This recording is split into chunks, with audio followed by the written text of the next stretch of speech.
intrepid space explorer, Colonel Cotton. Hear the Colonel's first words since his return from the planet Earth. You are all commanded, invited to attend.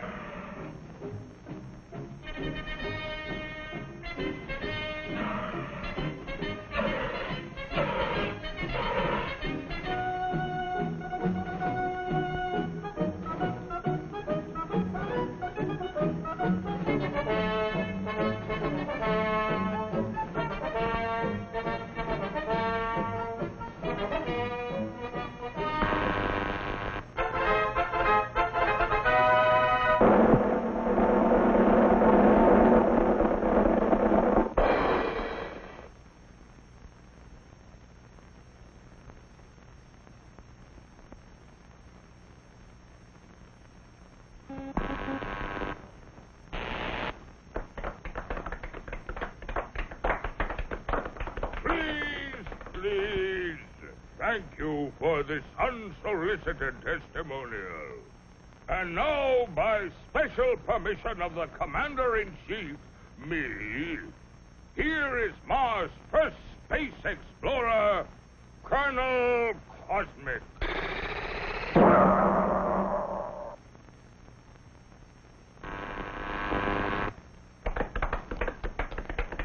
I can't tell you how happy I am to see your smiling faces once more.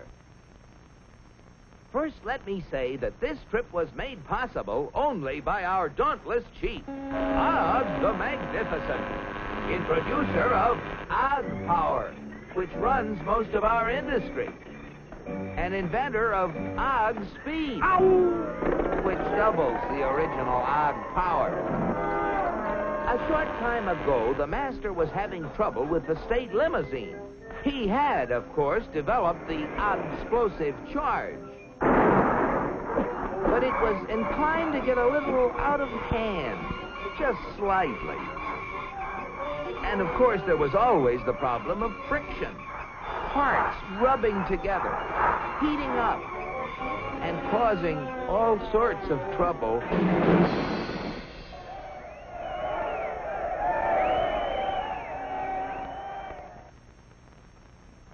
But our leader was undaunted. He immediately ordered our first expedition into space to bring back the secret of how other planets got their state limousines to run smoothly. The target was picked with painstaking scientific accuracy. Destination, Earth. You all know with what eagerness I volunteered for the mission, and with what confidence I took off.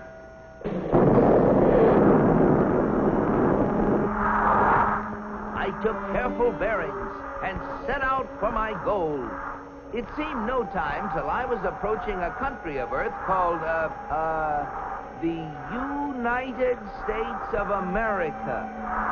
I set her down like a feather.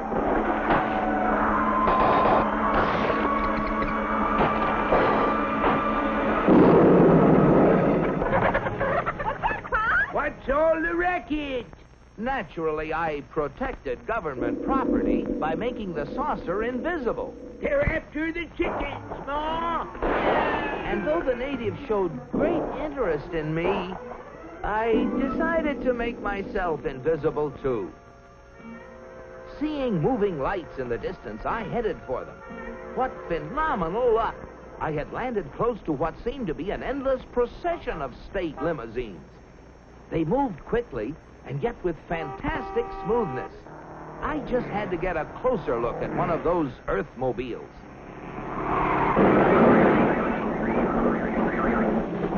Just as I thought. Not only smooth and efficient, but powerful as well. I watched them for hours. Great Ganymede, they were superb. I just couldn't help comparing them with ours, if you call that a comparison.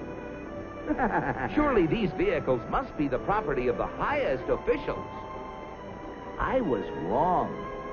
It seems that almost everybody in this country has one of those, they call them automobiles.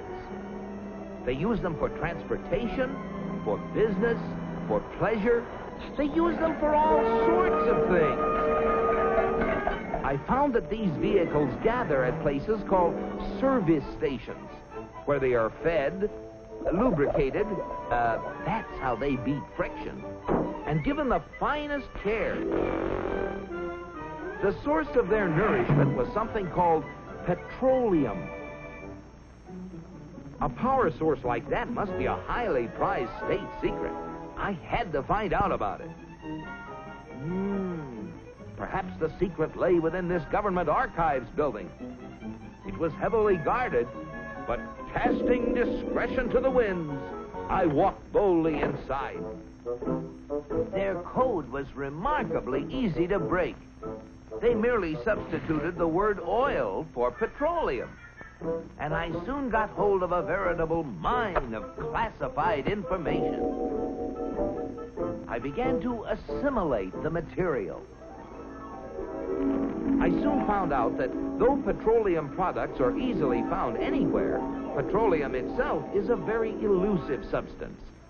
Experts have to search for it constantly in all the most likely and unlikely places with all kinds of scientific devices. When they figure they found a good spot, they drill a hole in the ground called an oil well, for almost all oil lies far beneath the surface of the earth.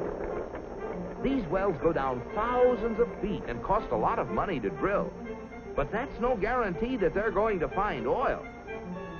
Matter of fact, in exploratory drilling, only 1 well in 9 finds any oil at all. Only 1 in 44 recovers enough oil to pay for itself. And only 1 in almost 1,000 makes a major discovery. Pretty big odds. Yet America's proved reserves, the oil supplies still underground, have kept increasing steadily. I couldn't imagine how this ever-increasing supply of oil was achieved until I found out that there's not just 1, but thousands of oil companies, all competing with each other to discover and develop new sources of oil. For believe it or not, in the USA, anyone who is willing to risk it can drill for oil. But oil discovery is only part of the story. Once they get oil out of the ground, it has to be moved through pipelines, on ships, or in tank cars to fantastic processing plants called refineries.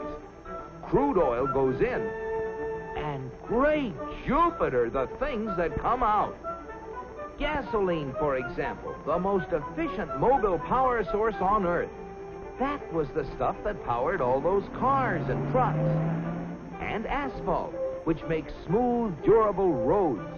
It seems that oil not only runs cars, it even gives them something to run on.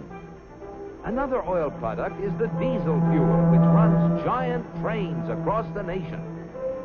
In winter, fuel oil made from petroleum brings warmth and comfort to millions of homes. And still other fuels help defend America's shores and skies. From refineries also come the lubricating oils and greases that keep the wheels turning in America. But that still isn't all. Crude oil, like everything else, is made up of billions of tiny molecules. And using the magic of research, oil companies compete with each other in taking the petroleum molecule apart and rearranging it into, well, you name it, fabrics, toothbrushes, tires, insecticides, cosmetics, weed killers, a whole galaxy of things to make a better life on Earth. And you know, it isn't just oil companies that try to outdo each other, competing for the customer's dollar. The same story is true of almost every successful business enterprise in America. The result? A higher standard of living in the USA than in any other country on the whole planet. At last, the secret was mine. And now, to get proof of my discovery, smuggled past the border guards. In spite of my infinite precautions, one of them became suspicious and gave the alarm. Come back for the eggs, did you? Yeah, Pop. And so, with the fond farewells of the natives ringing in my ears, I took off once again for Mars. My landing was a little bumpy, but I saved my precious cargo. Yes, I brought the secrets back with me, and here they are. The big secret is, of course, oil, which has brought a better life to all the people in the USA. But the key to making oil work for everybody is competition. Fellow Martians, I thank you. Very interesting, Colonel. Oil, huh? Sounds splendid. But that, what was it? Competition. Not our kind of thing at all. Why, competition is downright unmartial. Oil? We'll have oil for everybody. That's what we need. Oh, boy, oil.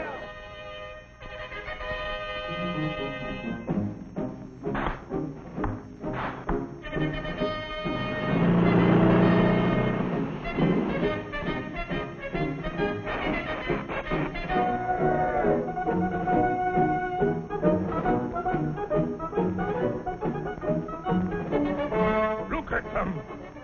You know what this means, Cosmic? You bet I do, Og. It means that you're through. So why don't you get lost? Yes, the real secret is not only a great source of energy, but also the freedom to make it work for everybody. And if you have both of these things, any goal is possible. It's Destination Unlimited.